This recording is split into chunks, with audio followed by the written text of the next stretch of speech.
Next to 9 news एक बार फिर से बॉलीवुड अपडेट में है आप सभी का स्वागत, जहां हम आप सभी के बीच बात करने वाले हैं समीर वानखेड़े। ये नाम आपने सुना होगा क्योंकि पिछले 1 महीने से ये नाम पूरे हिंदुस्तान की जुबान पर है। ये नाम इससे पहले इतना चर्चित नहीं था जितना बॉलीवुड से ड्रग कनेक्शन से उनकी जांच ने उनको इस तरह मशहूर कर दिया है। पब्लिसिटी समीर वानखेड़े की तो हो ही गई है, फिर चाहे वो उनके नेक काम की वजह से हो या फिर बॉलीवुड में ड्रग्स कनेक्शन की वजह से हो। यहाँ हम आपको बताना चाहेंगे समीर वानखेड़े एनसीबी के जोनल डायरेक्टर, जो साल 2008 से ही अपने काम को जबरदस्त तरीके से अंजाम देते आए हैं। अब तक उन्होंने कई बड़े ऑपरेशन को लीड किया है। ड्रग से जुड़े कई बड़े तादाद में ड्रग से जुड़े रैकेट्स को पूरी तरह से क्लियर किया है। लेकिन आर्यन खान, 23 साल के आर्यन खान, जो शाहरुख के बेटे हैं और बॉलीवुड में प्रिंस शामी की तरह ट्रीट किए गए हैं, उन्हें ड्रग मामले में गिरफ्तार करना समीर पर इतना भारी पड़ा कि समीर को अपने ही ऊपर लगे इल्जामों को गलत साबित करने के लिए कोर्ट तक जाना पड़ रहा है। जी हाँ, समीर को लेकर वो क्या है पूरे खुलासे, इस वक्त उन पर लगे आरोप जिसमें समीर को गलत तक बताने की कोशिश की गई है। आइए जानते हैं पूरी रिपोर्ट के जरिए। समीर वानखेड़े के स्टेटमेंट्स की बात की जाए तो समीर वानखेड़े ने आर्यन खान मामले पर फिर चुप्पी तोड़ी है। आर्यन खान की रिहाई से पहले आर्यन खान को आर्थर रोड जेल से जमानत मिलने से पहले ही ड्रग मामले में आर्यन खान को लेकर समीर ने ही अपनी टीम के साथ खुलासे किए कि व्हाट्सएप चैट्स डिलीट किए गए हैं, उसे रिट्रीव करने की कोशिश की जा रही है, जिसमें ड्रग्स को लेकर भी जो है बातें हुई हैं। ये इशारे हैं और फाइनेंशियल तरीके से लेन देन, यानी कि जो पूछताछ में बैंक बैलेंस है, इसे लेकर भी पूछताछ चल रही है। ऐसे में बिग ट्विस्ट आया है आर्यन खान केस में। इंक्वायरी जो है एनसीबी के हेड समीर वानखेड़े के खिलाफ शुरू हुआ क्योंकि 25 करोड़ रुपए की डील को लेकर चर्चा के विषय समीर वानखेड़े बन गए। तो यहाँ हम आपको हमारी इस रिपोर्ट में अब ये बताना चाहेंगे कि समीर वानखेड़े ने अपने ऊपर लगे सभी आरोपों को गलत बताते हुए कुछ खुलासे किए हैं।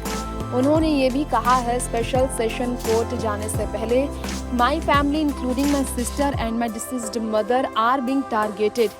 एनडीपीएस के स्पेशल कोर्ट में समीर वानखेड़े ने ये कहा है। नोटिस जारी करते हुए एनडीपीएस कोर्ट में कहा है कि उन्हें टारगेट किया जा रहा है और फिर भी वो जांच के लिए तैयार है। उनकी फैमिली को टारगेट करने की पूरी कोशिश की गई है। ये भी बताना है, समीर वानखेड़े ने ये बताया है 2 एफिडेविट्स जो कि फाइल किया गया था इस केस में, एक एनसीबी और एक वानखेड़े की तरफ से। इस पर हम बात करेंगे तो कुछ घंटे पहले जब प्रभाकर सेल ने इल्ज़ाम लगाया कि डील हुआ था आर्यन खान को आज़ादी दिलाने के लिए 8 करोड़ रुपए समीर को मिल सकते हैं, इसी तरह के इल्ज़ाम केपी गोसावी और साथ में सैम डिसूजा के बीच बातचीत को लेकर प्रभाकर सेल ने कहा। ऐसे में एलिगेशंस के सीरीज जब सामने आए और एनसीबी ऑफिशियल्स पर जब सवाल खड़े हो गए और साथ ही साथ संजय रावत पॉलिटिकल लीडर ने जब वीडियो शेयर किया आर्यन खान का केपी गोसावी के साथ, तो समीर पर निशाना चालू हुआ। तो समीर ने इस पर कहा कि वो बहुत ही ज़्यादा परेशान। उन्होंने कहा, it has come to my notice that some precipitate legal action for framing me falsely is being planned by unknown person in relation to the alleged vigilance issues। और तो और एनसीबी की डिप्टी डायरेक्टर जनरल म्यूथा जैन, उन्होंने इस matter को director general of NCB को भी भेज दिया है एक्शन लेने के लिए। साथ ही साथ आपको बता दें, नवाब मलिक ऑलरेडी समीर वानखेड़े को टारगेट कर चुके हैं।